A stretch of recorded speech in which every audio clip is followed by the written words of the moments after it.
There are many things to love about Thailand. From the awe-inspiring temples to the natural beauty, the golden beaches, the friendly and generous people, the intense weather, including the not-so-great kind, and of course the unbeatable food. But like a lot of tourists, one of the things that was near the top of our list was the elephants. These truly are incredible creatures, and getting to see them up close is a memory that we will treasure forever, despite Jess being more interested in this cat than the elephants bathing just below our balcony. But it's at this point we should probably explain our slightly provocative and seemingly hypocritical title. The clips you've just seen were from our visit to the Wildlife Friends Foundation Thailand. We have no affiliation at all with this organisation, but Wildlife Friends Foundation is a genuine sanctuary which is entirely donation and volunteer supported.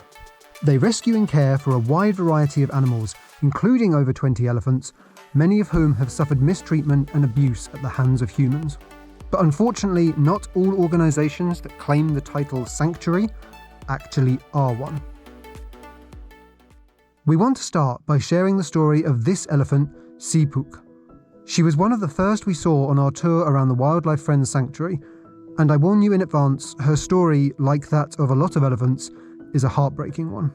She spent 23 years working in trekking camps for tourists, where she was ridden and made to perform tricks. We were shown by the guide, and you can see the same thing here, that her back is supposed to be rounded, but is now arched because of the constant weight of riders which slowly bent her spine out of position. But sadly, this isn't the worst part of her history.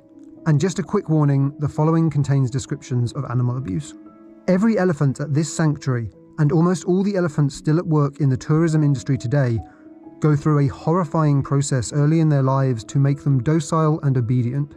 The young elephants are taken from their mothers and undergo a process whereby an elephant trainer, known as a mahout, subjects the elephant to a week-long torture to break its spirit. Elephants are chained, beaten, hit with bull hooks, and deprived of food and water.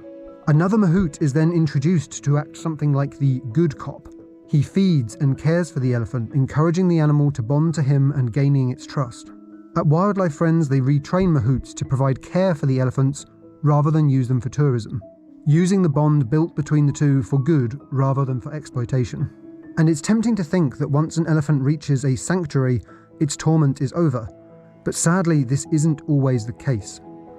A really common example of this is washing elephants as part of a tourist experience.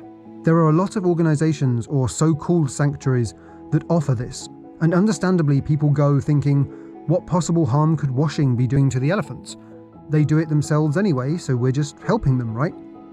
A single daily wash with a hose, such as you see the staff and volunteers at Wildlife Friends doing here, is absolutely a regular and healthy treatment for the animals, and you'll see the elephants bathing and washing themselves.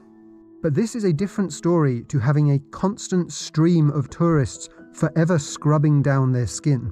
The elephants cover their own skin in mud and dust as a way to protect it from the scorching Thai sun.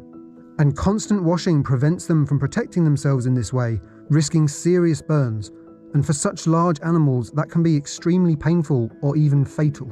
This is such an insidious trap because it's totally understandable from the outside to not think anything of giving an elephant a wash, or trekking alongside one, or standing next to one for a selfie.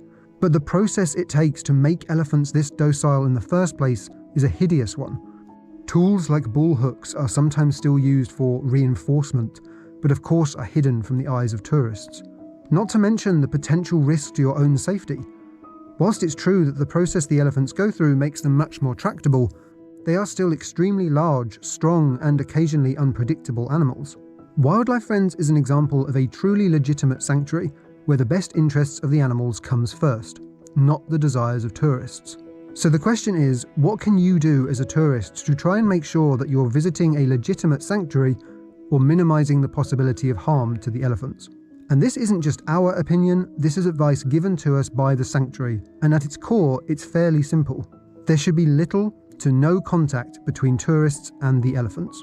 For example, at Wildlife Friends, no elephants are ridden, no elephants are washed except by the trained staff and volunteers, and even then only sparingly. There are no opportunities to stand up close to the elephants within their enclosures and take selfies. In fact, there is essentially no contact between visitors and the elephants at all, aside from a brief feeding where the elephants are behind a barrier and no additional contact is permitted. It was emphasised to us that groups of tourists being allowed regular, up-close contact with elephants, including riding, touching and washing, is a powerful hint that the organisation in question is simply an exploitative business and not an ethical sanctuary. That isn't to say everyone working at these places is a villain, but it's strongly suggestive that profit and not the best interests of the animals is the priority. And we know this must be disappointing to some people.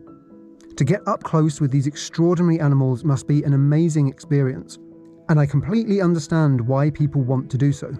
But if you're planning a trip to Asia or anywhere that offers elephant experiences, please bear this in mind and approach with a strict criteria of what you will allow your money to contribute to.